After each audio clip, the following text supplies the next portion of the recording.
नमस्कार दोस्तों, हिंदी कथा संचय चैनल में आपका स्वागत है। कहानी है एक मीठा एहसास, भाग 5। नीलिमा कशिश के घर आ गई थी। सुबह 4 बजे का अलार्म लगाकर दोनों जल्दी ही सो गईं। ठीक 5 बजे कशिश के फ़ोन पर राहुल का कॉल आया कि मैं बिल्डिंग के नीचे आ गया हूँ। तैयार तो दोनों ही हो चुकी थी। फटाफट अपना अपना बैग उठाया और नीचे भागी। कशिश मन में बोलती जा रही थी कि खड़ूस टाइम का भी कितना पक्का है, मानना पड़ेगा। नीचे आई तो कार ठीक गेट के सामने खड़ी थी। आगे ड्राइवर था और राहुल पीछे बैठा था। नीलिमा कशिश के मनोभाव से अच्छी तरह परिचित थी, सो आंख मारते हुए झट से आगे की सीट पर बैठ गई। कशिश को नीलिमा की इस हरकत पर हंसी आ गई। किसी तरह अपने होठों को सिकोड़ा और हंसी को कंट्रोल करती हुई पीछे की सीट पर बैठ गई। गुड मॉर्निंग सर, कशिश ने कहा तो नीलिमा ने भी झट से पीछे मुड़कर गुड मॉर्निंग सर कहा। राहुल कशिश को देख रहा था। हल्के गुलाबी सूट और गीले बालों में वो बिल्कुल सुबह की अनछुई ओस सी लग रही थी। राहुल को यूं देखते हुए कशिश की नज़र शर्म से झुक गई। राहुल ने भी चेहरा घुमा लिया और ड्राइवर से बोला, चलो।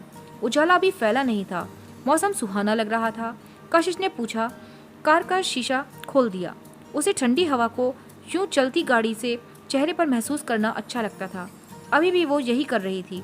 चेहरा खिड़की से थोड़ा बाहर और आंख बंद करके एक लंबी सांस ली, जैसे सारी ठंडक खुद में भर लेना चाहती थी। हवा से उसके बाल बार बार चेहरे पर आ रहे थे, जिसको वो धीरे से हटा देती थी। राहुल जैसे सब कुछ भूल गया था कि वो कहाँ है, कौन है, बस एक टक कशिश को देख रहा था। और ऐसा करते हुए नीलिमा सामने लगे शीशे से राहुल को देख रही थी और मंद मंद मुस्कुरा रही थी।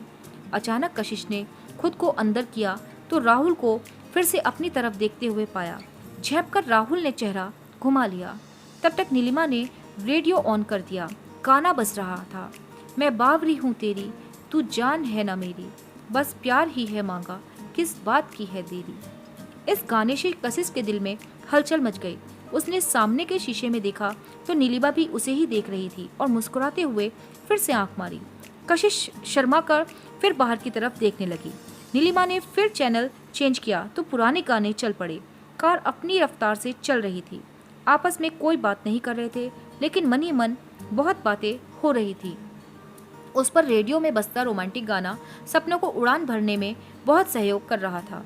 नीले गगन के तले धरती का प्यार पले, करवट बदलते रहे सारी रात हम, आपकी कसम तेरा मुझसे है पहले का नाता, कोई यूं ही नहीं दिल लुभाता कोई।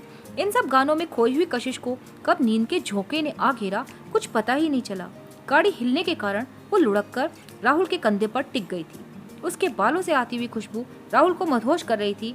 एक लट बार बार कशिश के चेहरे को छू रही थी। राहुल ने चाहा उसे हटा दे, हाथ भी बढ़ाया पर संकोच से फिर पीछे कर लिया।